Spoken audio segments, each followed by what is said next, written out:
CRTV News, ici, toute l'info.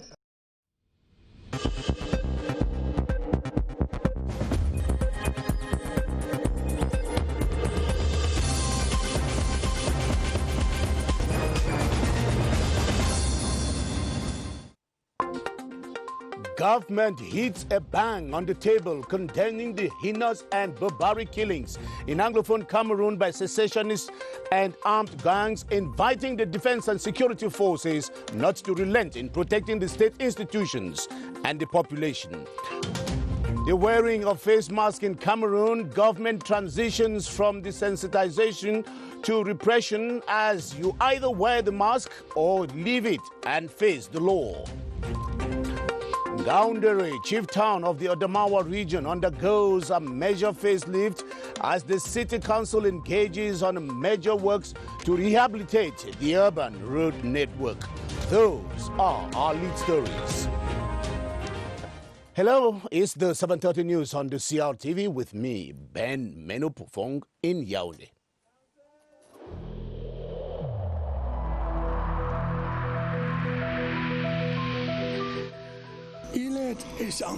Each of us must comply with the measures that have been taken.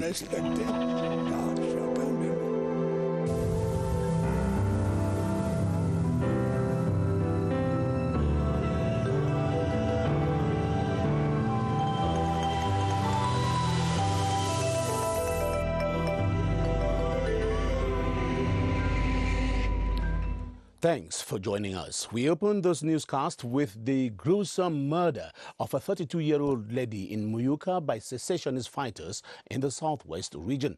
Civil society actors, human rights activists, and religious and traditional leaders in the region have condemned in unequivocal terms the brutal killings, saying it has left the population deeply hurt. Convened to a crisis meeting by Southwest Governor Bernard Okalia-Bilai, they pledged their support in fishing out the culprits for justice to prevail. The governor said security had heightened following the incident. Annabelle Ndike Eno Anyang reports from CRTV Southwest.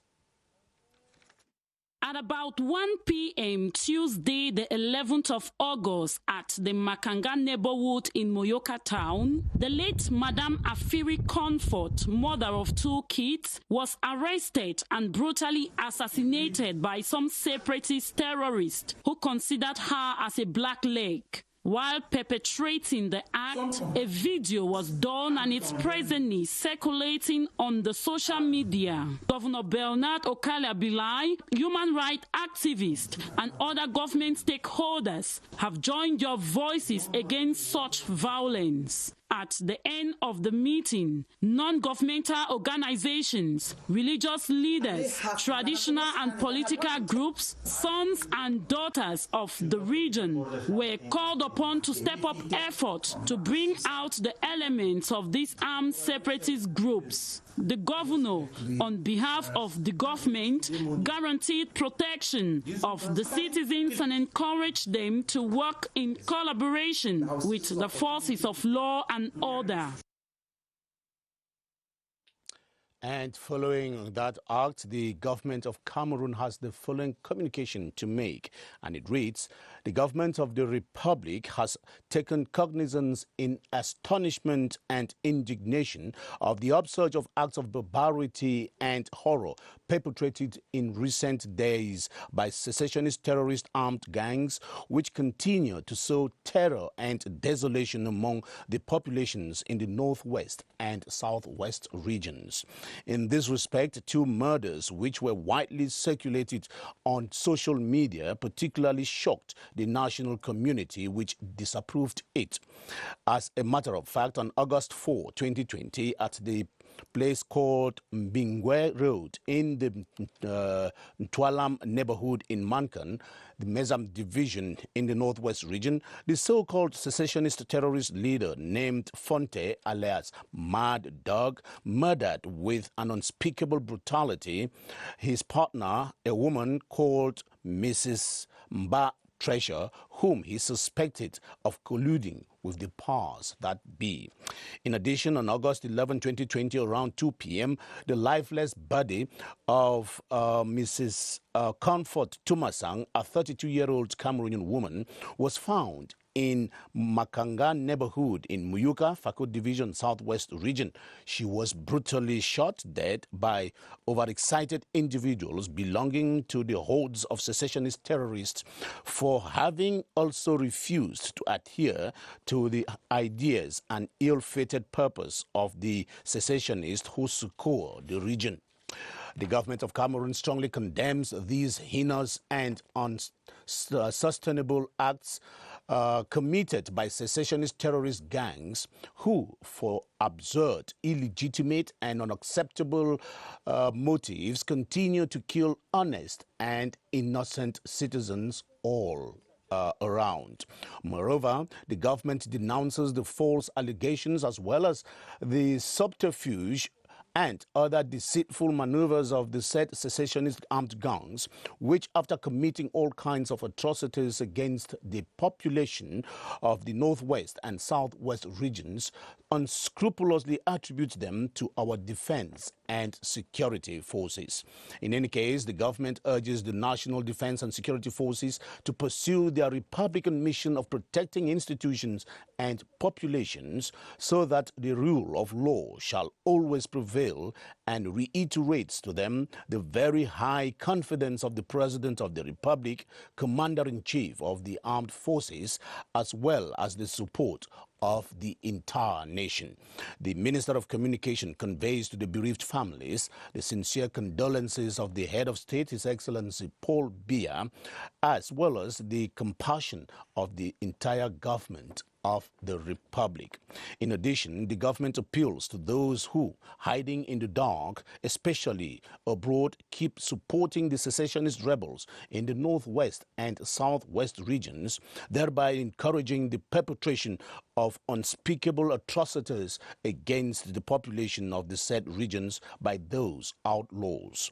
Likewise, the government once again calls for the cooperation of friendly countries where the sponsors of this rebellion are hosted in order to help neutralize them and consolidate the peace-building process in the Northwest and Southwest regions. Finally, the government reaffirms the firm determination of His Excellency, the President of the Republic, Paul Biya, to pursue and complete the reconstruction process in the Northwest and Southwest regions, and above all, to work tirelessly for a return to normalcy in the said region. And that government communique has been signed by Rene Emmanuel Sadi, who is the government's spokesperson and Minister of Communication.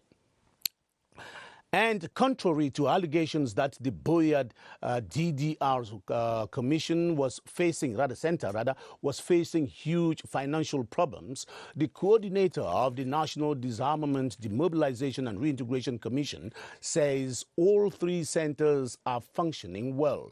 Speaking in Yaoundé today, Faye Yenga Francis said each of the centers received 100 million CFA francs in the first half of this year for their functioning. Ebenezer Akanga reports on what the DDR Commission is doing to fast-track the disarmament process underway in the trouble-ridden regions. The disarmament, demobilization, and reintegration DDR centers in Buea, Bamenda, and Mora are functioning well. According to the national coordinator of the DDR, there is no problem with feeding, health care, security, and training of the ex-combatants. When I last talked to you people, we had about 200 or so in the three centers, but today we have about 500. A few days ago, we had 109 ex-fighters coming out at the same time in Mora. Given the increasing number of repentant fighters joining the centers, the DDR has embarked on extending their infrastructural and reception capacities. The measures, special measures that the President of the Republic, His Excellency Paul Biya, has taken to put modern, multi-purpose centers for them. The one in Bamenda will be ready in about a month's time, and each center will take about 1,000 of them. The national coordinator condemns in very strong terms the recent wave of killings in Bamenda and Muyoka. These people who are killing are no longer human beings.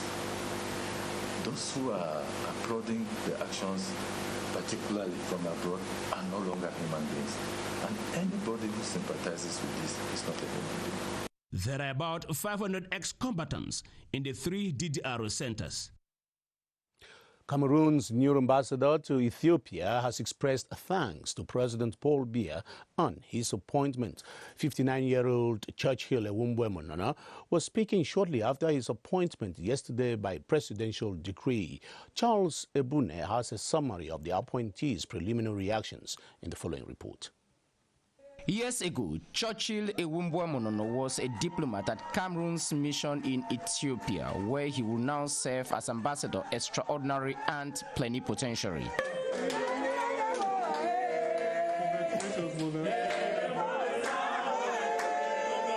My reactions are obviously those of joy, of satisfaction, and also of gratitude. Gratitude to God for making me to see this day. An author of many books, amongst them this one on delicate negotiations for reunification, the graduate from the International Relations Institute of Cameroon has spent almost 25 years working beside the President of the Republic. Feelings of gratitude to His Excellency President Paul Biya for bestowing upon me this confidence. A father of children and married, Churchill was a technical advisor at the civil cabinet of the Presidency of the Republic, proud to his appointment as Cameroon's ambassador to Ethiopia, the seat of African institutions. Prime Minister Joseph Diangute has called for a reinforcement of the presidential measure instituting the mandatory wearing of face masks in public spaces in Cameroon. He made the call in Yaoundé today as he chaired the weekly interministerial meeting to monitor and evaluate the government's riposte strategy against COVID-19 pandemic. Today's session also featured discussions on the efficiency of hydroxychloroquine in the treatment of COVID-19 cases, as well as the norms and availability of face masks in Cameroon. Star Building correspondent Christian Chiatam reports. This session, presided by Prime Minister Joseph Diangute, had two main objectives. The first, examine the utility of hydroxychloroquine used in Cameroon's treatment protocol against COVID-19. The health minister was formal. He said the drug has been efficient and useful in the country so far. The question is not about the efficacy of the hydroxychloroquine now. We have a very great result with this protocol of treatment. With 18,118 cumulative positive cases of COVID-19 recorded and 16,538 recoveries, this session also sought to make the wearing of face masks in public spaces more effective in the country. The Minister of Decentralization and Local Development, Georges Elangaubam, explained the notion of public space, while his counterpart of Mines presented ongoing effort to make good quality masks available in Cameroon. At the end of the session, the Prime Minister instructed the Minister of Decentralization to get council officials actively involved in enforcing the presidential decision instituting the wearing of face masks in public spaces. Joseph Diangute equally instructed the Minister of Territorial Administration and Police Services to ensure strict compliance with the measure. Following the launch of a national campaign to promote the culture of cybersecurity in Cameroon, a two-day workshop to get ICT experts in Cameroon acquainted with these crimes has kicked off in Yaoundé. The workshop was opened by the Secretary General at the Ministry of Posts and Telecommunications, who said knowing the stakes and challenges of cybersecurity in the country will advance the fight against cybercrimes. Muhammadu Saudi told our reporter Yoti Kaleli Sange the importance of the workshop. It is to permit Cameroon population to identify all the threats that have been going on while using these social medias. It is also to invite the administrations, be them public or private, to take all the necessary measures to fight against cybercriminality, and also to invite the experts, participants, all the populations to take common measures to fight against cybersecurity. And cybercrime, which is the flip side of cybersecurity, is becoming common in Cameroon and has damaging effects both from the individual and the collective perspectives. From cyber stalking to identity theft, hacking, and spreading of false news, these crimes committed with the use of the internet are all punishable by the law. Ewane Epole reports on the nature of the crimes and the penalties for perpetrators.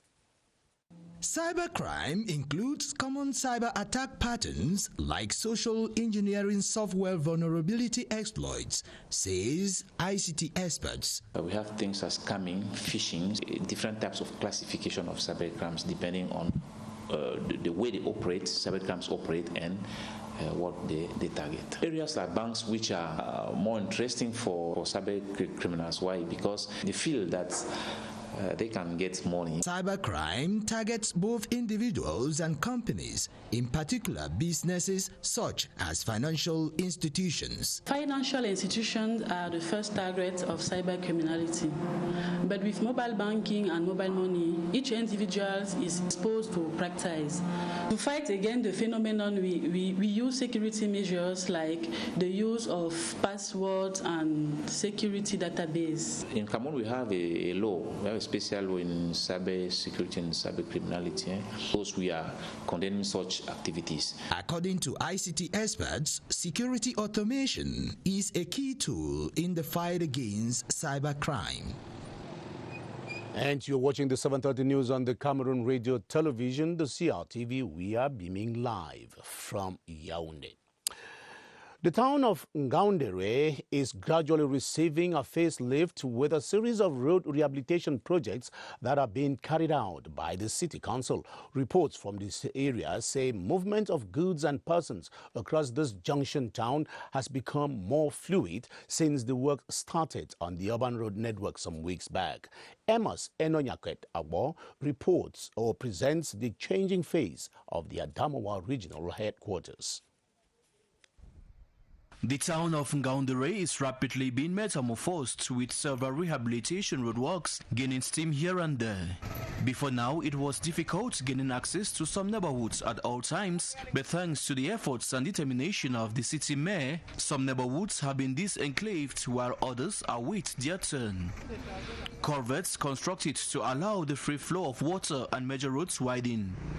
The tip of the iceberg is widening the road leading to the regional hospital, as well as enlarging a narrow bridge situated on the same lane to facilitate the free passage of two vehicles. This has been for a very long time. When we got to the city council, we made as our top priority the rehabilitation of some roads. We cannot do everything at the same time. We did programming. That is why we started with some major roads within the town. Ngaoundéré is considered to be on the rails of development by the population, and they are poised not to allow anything stand as a barrier to this much awaited road infrastructural development.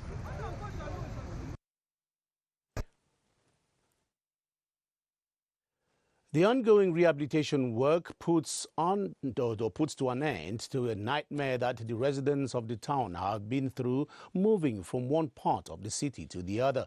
Apart from roads, low-cost houses are also being constructed, and town planners have gone down to work to rethink the town's outlook. Silas Nkwine reports on the input of different actors in reshaping the town of Ngaoundéré. If you walk through Ngaoundéré these days, you become aware of how the town is changing and how dynamic it is. This new facelift for the Adamawa capital include road repair work on various streets, housing projects, as well as the construction of hub facilities.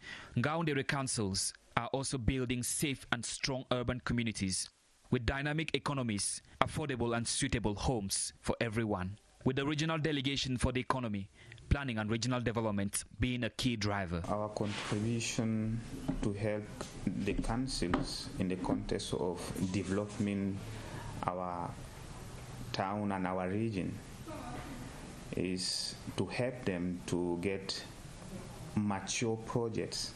The second aspect is to help them to get financement of their mature project. Planning, design, and development associates are also sourced from the regional delegation for public works. The new facelift for Ngaoundéré is a great addition to this amazing town.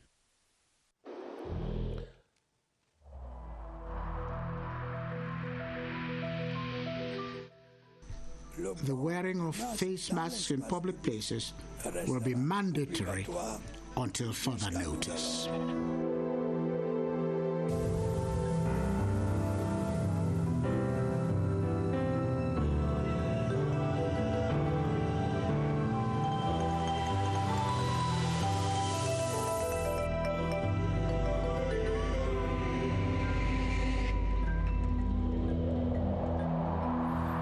Good to know you are still there. Leisure sports around the River Vuri in the littoral region are tourist traps. They offer boat rides across the Vuri estuary and extensive mangroves lined by water birds.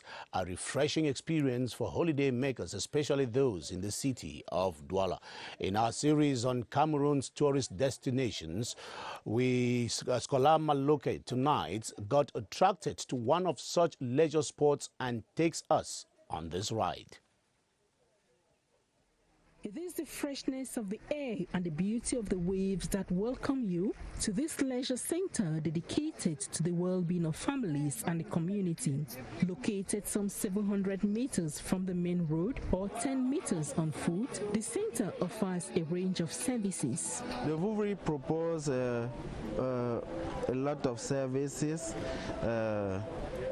Restaurant, swimming pool, and the tour aboard the boats. According to users, it is much more than a place, but a philosophy which springs from an idea that it is possible to have fun while improving your quality of life. I come here because I want to have fun with my family, so that's why we decided to come here, so we can enjoy the beauties of waters.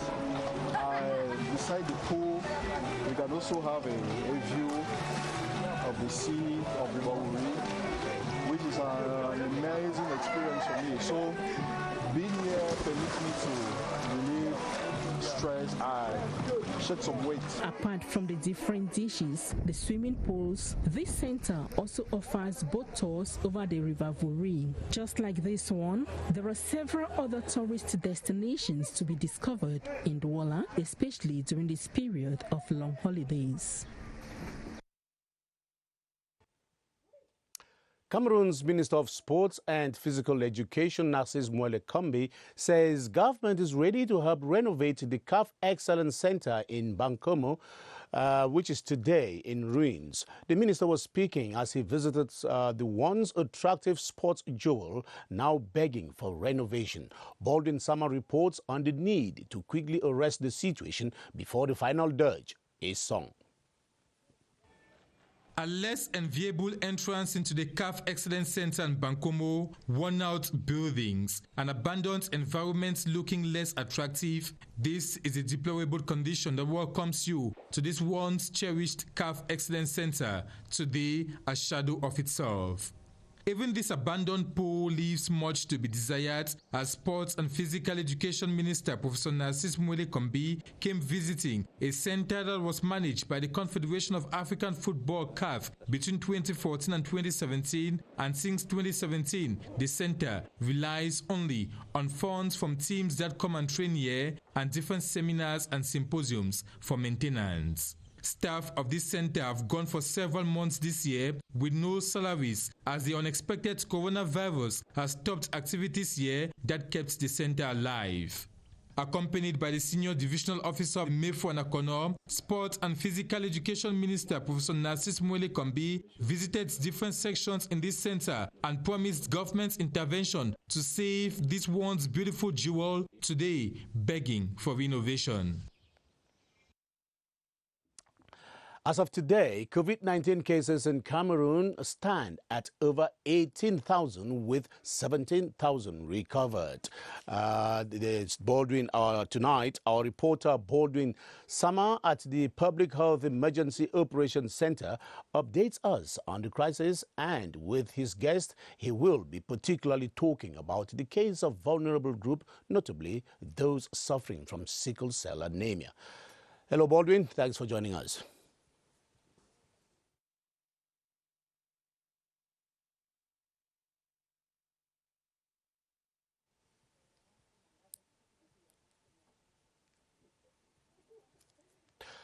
I'm afraid Baldwin might not have been getting us. We should be coming over to Baldwin. Just time for us to say that, to go over to this other news, and it's on a rather sad note now, that the population of the Mfundi division is in shock following the death of its senior divisional officer, Jean-Claude Ntila. The orphaned populations flooded the diseased Bastos residents as soon as they got news of his death yesterday. The governor of the Central Region, Nasuri Paul Biya, has also been reacting to the death of the 64-year-old civil administrator who had served as SDO from Mfundi for the past 10 years. We have details with Maimun Anjoya from CRTV Center.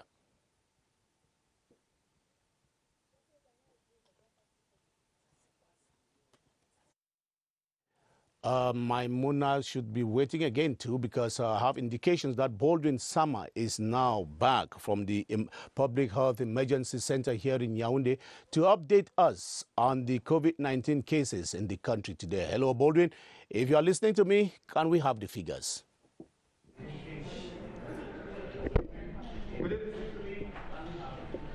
Good evening, Ben Benopufong, and welcome back to the Public Health Emergency Operations Center. Just to confirm the figures you announced a while ago, that so far in Cameroon, we have had 18,118 persons tested positive for COVID-19. Over 16,538 Cameroonians have recovered from the virus.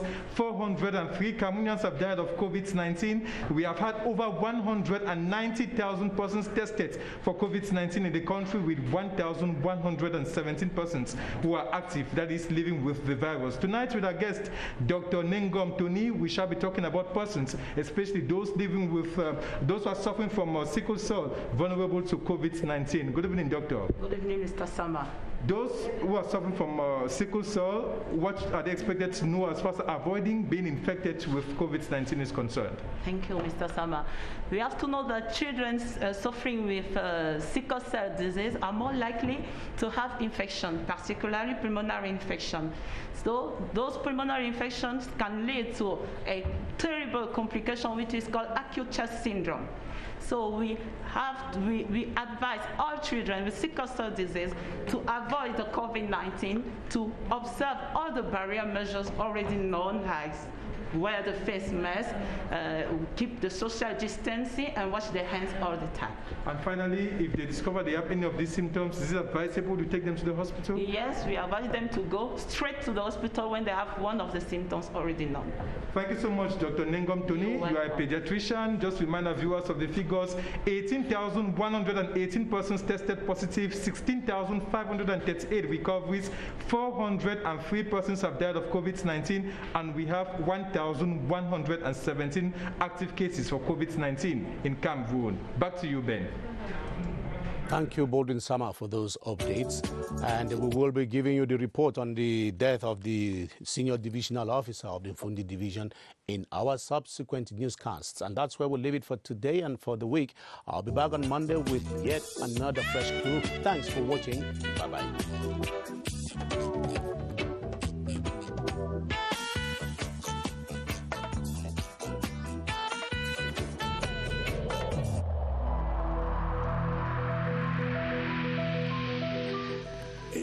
In this connection, we should avoid stigmatizing.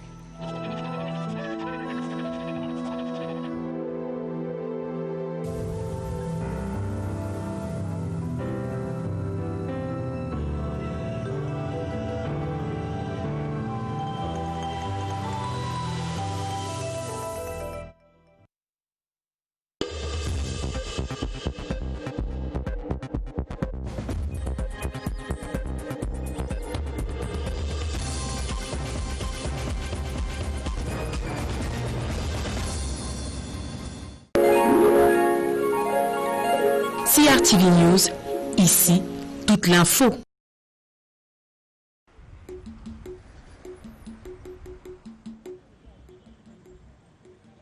Yaoundé, the capital of this country,